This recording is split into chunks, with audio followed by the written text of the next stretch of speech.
우리가 갤럭시 워치 4로 예상했던 제품은 갤럭시 워치 4가 아니었습니다. 갤럭시 워치 4의 공식 홍보 이미지가 인도 IT 매체 9일 모바일스를 통해 공개되면서 갤럭시 워치 액티브 4로 예상했던 제품이 갤럭시 워치 4라는 네이밍으로 이제는 클래식한 시계 같은 디자인의 스마트워치가 메인 모델이 아니라 애플워치처럼 스마트워치스러운 디자인의 스마트워치가 갤럭시 워치의 간판 모델이 되었습니다. 기존 액티브 모델이 판매량이 더 많았던 건지 아니면 최근 이야기가 많이 나왔던 아제폰 이미지에서 벗어나고 싶었던 건지 젊은 소비자들을 타겟으로 하는 제품이 메인 모델로 변경되었습니다.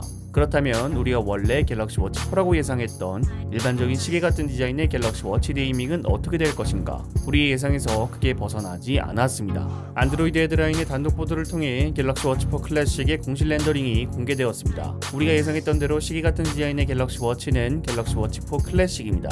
과거 기어 S 클래식과 같은 방식입니다. 전체적으로 전작인 갤럭시 워치 3보다 많이 각진 디자인입니다. 앞서 공개된 갤럭시 워치 4에 베젤링을 씌운 듯한 느낌도 있습니다. 보도 내용에 따르면 갤럭시 워치 4 클래식은 3가지 크기 옵션으로 출시된다고 합니다. 42mm, 44mm, 46mm 3가지 옵션입니다. 또한 알루미늄 모델과 스테인리스 모델은 디스플레이 커버 글래스에서 차이가 납니다. 스테인리스 모델은 고릴라 글래스 DX가 적용되고 알루미늄 모델은 고릴라 글래스 DX 플러스가 적용됩니다.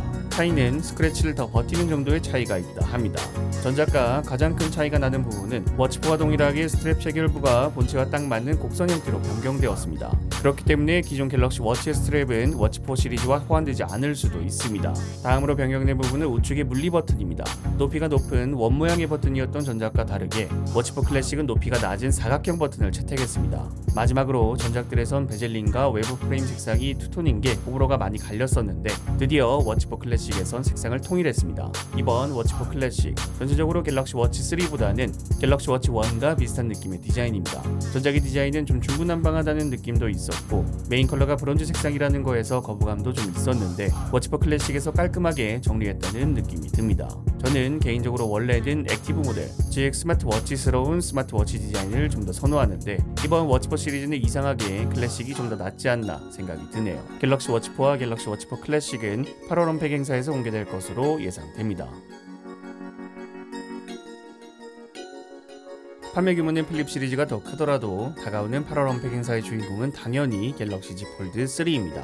인도 IT 매체 9일 모바일스를 통해 갤럭시 Z 폴드 3의 세부 렌더링이 공개되었습니다. 색상은 총 3가지입니다. 메인 컬러가 될 수도 있는 그린, 이미 홍보 이미지에 나왔던 블랙, 그리고 세부 렌더링은 처음 나온 실버 색상입니다. 블랙과 그린은 막 그렇게 큰 특징은 없는데 실버 색상은 그라데이션 색상으로 하단부는 거의 하얀색이고 상단부는 약간 붉은색이 돕니다. 실제 색상이 그라데이션 색상은 아닐 것 같고 갤럭시 S10 시리즈의 프리즘 화이트 색상처럼 바라보는 각도에 따라서 색상이 유동적으로 변하는 색상이 아닐까 생각됩니다.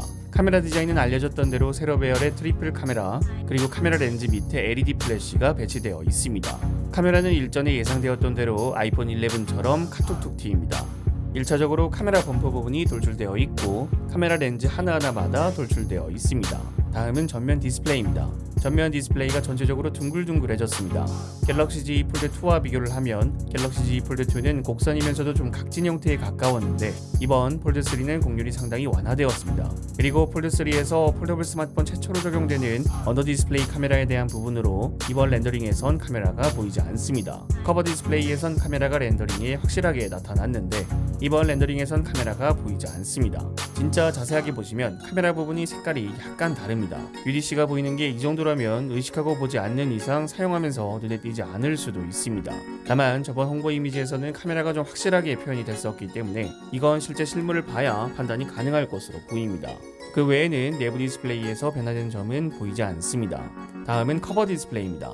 전체적으로 큰 변화점은 없습니다. 비율이 긴 베젤리스 디자인의 중앙 펀치홀 카메라가 채택되었습니다. 작은 차이점이라면 내부 디스플레이와 마찬가지로 끝부분들이 좀 더 둥글둥글하게 변경되었습니다. 폴드2는 확 내려가는 느낌이었다면 폴드3는 좀 더 곡률이 완화되었고 좌측 상단이 상당히 각지던 폴드2와는 다르게 폴드3는 라운딩 처리가 되어 있습니다. 힌지 커버 디자인은 거의 차이가 없습니다. 폴드2와 거의 동일시하고 그런데 완전히 다 폈을 때 가운데 틈 사이가 좁아졌다는 느낌은 존재합니다. 이번 폴드3 역시나 크게 무난한 것이 없이 상당히 무난한 디자인을 가졌습니다. 실버 색상 같은 경우에는 렌더링에선 막 그렇게 매력은 느껴지지 않는데 실물로 보면 정말 괜찮은 색상이 아닐까 생각되죠. 나머지 두 색상은 크게 호불호가 갈리지 않을 색상이기 때문에 걱정이 없고요. 이제 7월달로 들어서면서 언팩 행사는 한 달 정도밖에 남지 않았습니다. 많은 개선이 예상되고 있는 폴드3이기 때문에 큰 기대를 걸어보겠습니다. 여러분들이 생각하시는 갤럭시 워치 4 클래식과 갤럭시 Z 폴드 3에 대해서 댓글 남겨주시면 감사드리겠습니다. 시청해주셔서 감사합니다. 지금까지 알비였습니다.